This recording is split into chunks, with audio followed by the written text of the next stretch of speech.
Welcome back. Now, a technological utopia or a computer-powered apocalypse. The potential of AI technology is becoming more significant by the day, and now the Prime Minister wants to get a preemptive grasp on what it may or might not be able to do. This is not a robot speaking. Today, Rishi Sunak gave a speech where he announced the establishment of a new artificial intelligence safety institute, the first in the world, he claimed, although one had previously been established in San Francisco a year before, so not the first in the world.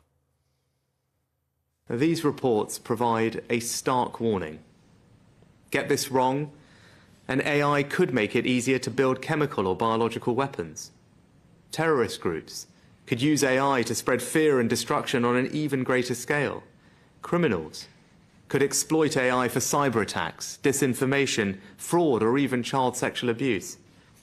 And in the most unlikely but extreme cases, there is even the risk that humanity could lose control of AI completely, through the kind of AI sometimes referred to as superintelligence.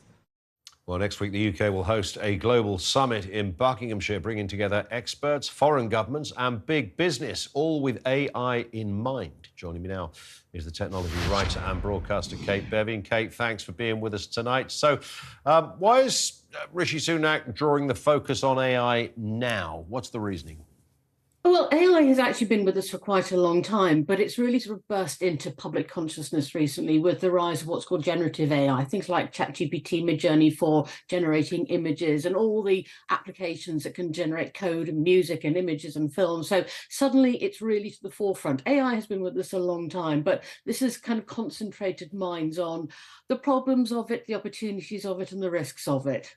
He came out with some pretty stark warnings. We heard there in that clip there. Should we be worried?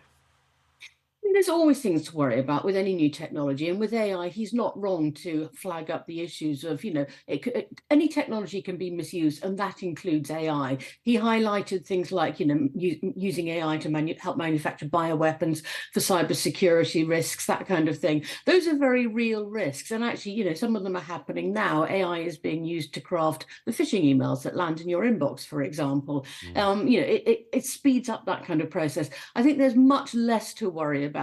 And to be fair, Rishi Sunak was also putting it out on the far edge as a possibility of the AI rising up and killing us all. I think that's a very low risk, but there are some very real risks.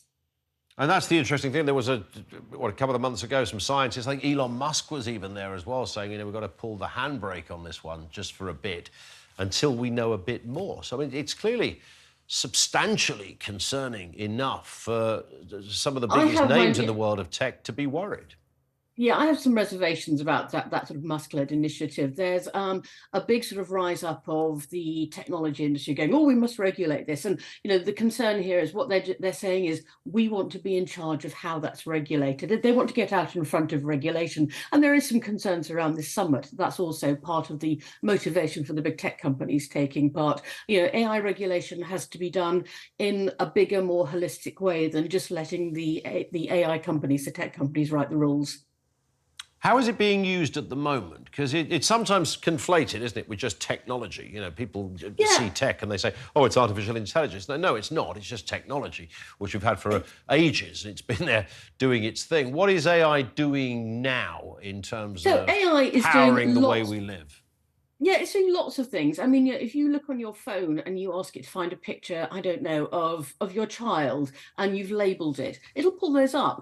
I recently looked at my phone, which I have Google Photos on, and it showed me a picture of my dad as a baby, because we have all our family photos scanned, and it said, is that Simon Bevan? And what it was doing was brilliant pattern matching, and actually it was a picture of my dad as a baby 80-odd years ago. So it's already in use for lots of things for consumers, but also businesses are using it to generate content, to do code writing, code completion, to generate reports. It's being rolled out. There's actually quite a lot of impetus for it being rolled out already. Yeah, we know it's being used as well in the legal profession in some parts of the world to come to certain decisions and things like that. And, the jury, no pun, but the jury is out on whether that's, the ethical way to do legal business. And of course, in more tangible terms, we're aware of things like deep fakes, and that's likely to get worse. Oh, look, here's a top politician saying something outrageous, but actually it's not them.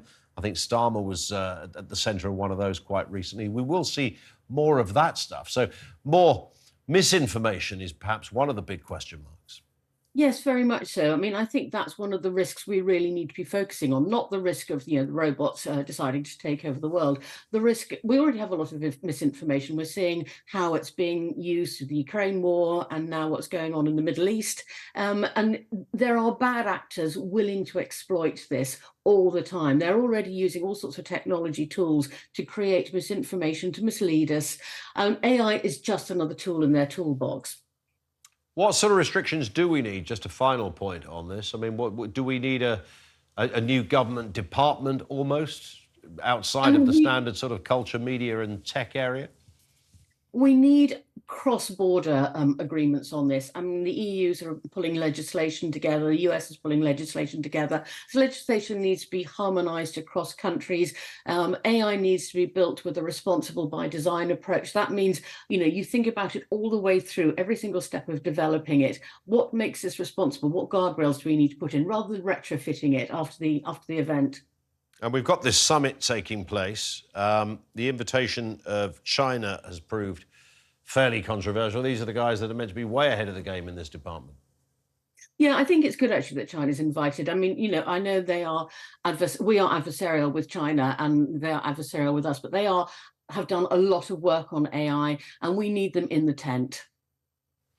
We need them in the tent on that point. Kate, thank you very much indeed. Technology writer and broadcaster Kate Bevan with us on the programme. Let's bring back Kevin and Scarlett into this discussion. Do you lose any sleep, Scarlett, over the AI thing? I don't think about it much at all. Is that awful? I don't. No, I don't think most people do, but every time I do think about it, there's a little bit of me that there's a bit of panic there. And I think, hang on. I'm not suggesting we're going to be taken over by robots marching through sort of Cyberman style.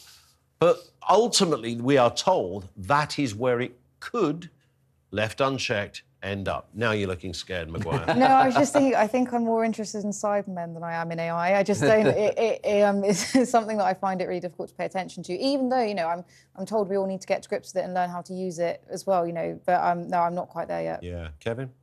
I mean, I wasn't too worried about it until I heard Rishi Sunak's speech today, and he goes on about all the dreadful things that AI could lead to, and then at the end he goes, but I don't want to be alarmist. I thought, well, you're a bit late now. You've already put the fear. Yes, he mentioned, but you can't talk about bioweapons and horrendous things happening to children. And then suddenly, the world effectively, we don't want to worry you, kids. It's the Prime Minister speaking. He literally says, "Don't lose any sleep over it." Well, it might be a bit late for that. Yeah. I mean, I don't. But like Scarlett, I don't think about it a lot. But what does concern me is that a lot of the people who are developing AI are the ones who are shouting the loudest about the potential dangers of it. So you think, well, that's the area worried, that I scratch my head and go, hang on a second. These guys are a bit concerned and they're involved in this stuff. They're at the coalface of this and they're saying, could be a bit iffy, this. It's like, well, stop inventing it then. Yeah. Whatever you're doing over there, don't. Stop it. And then we get to the point where it just invents itself. It's so clever. Well, that's the thing. It invents itself. Unplug it. There's another area. There's another area that is perhaps a more immediate concern, and that's the amount of jobs that it could take.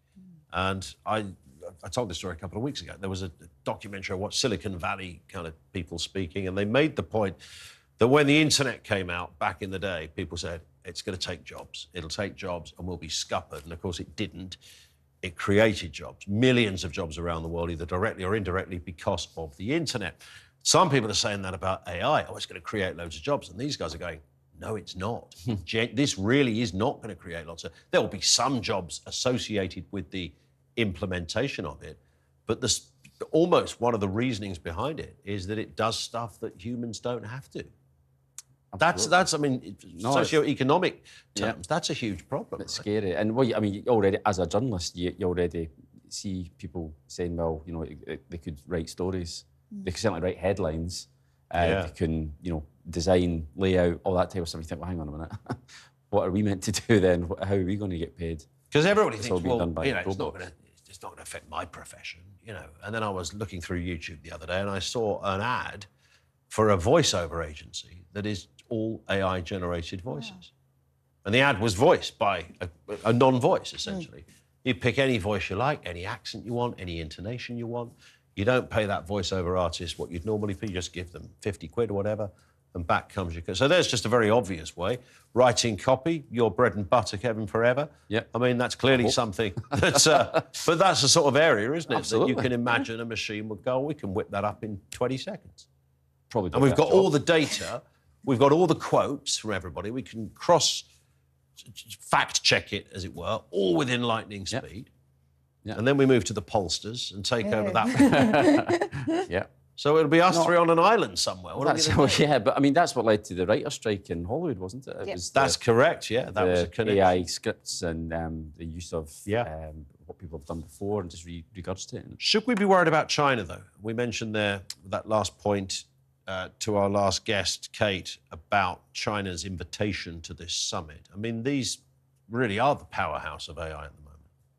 I mean, I think I agree with what Kate Bevan was saying, that it's better to have them in the tent than outside it. You know, by not inviting them, it's not as if they're just not going to get involved. They will be doing it themselves anyway, so surely it's better to have them involved in the discussions, at least. I mean, I take it with a pinch of salt. Liz Truss, she's obviously got her own axe to grind as far as Rishi Sunak's concerned anyway. She's always looking for an excuse to have a go at Rishi Sunak. So she's criticised it.